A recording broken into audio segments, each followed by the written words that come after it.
Hello, everybody. Today I am going to be talking about reliability and responsiveness in policing. Reliability is defined as the ability to perform the promised service dependable and accurately.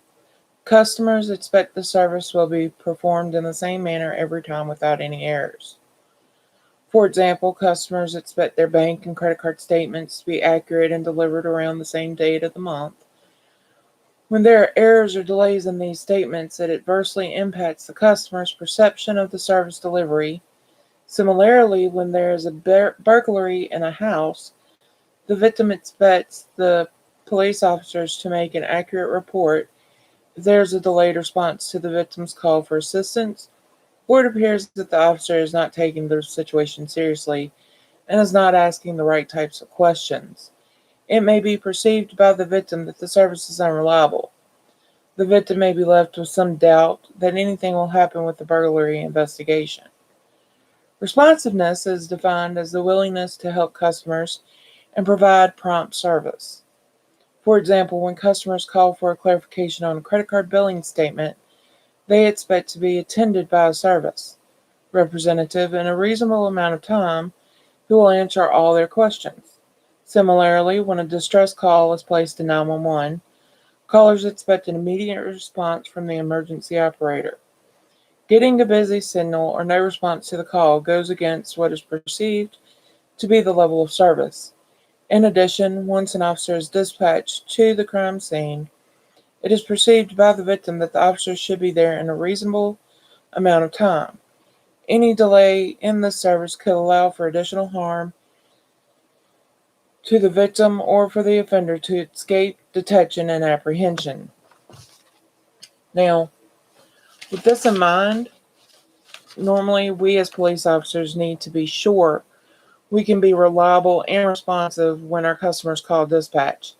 They expect police officers to arrive in a timely manner.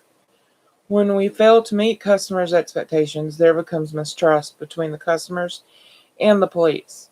This has a negative impact on the community and can affect the way the community feels about police officers. It is important to show the community that they can count on the police and that they will handle the situation professionally and seriously. If we don't respond quickly, an offender could flee from the scene, and that victim will feel like no one cared. Also, the offender could then victimize someone else because we have failed to show up in a timely manner, not only letting the victim down, but the whole community.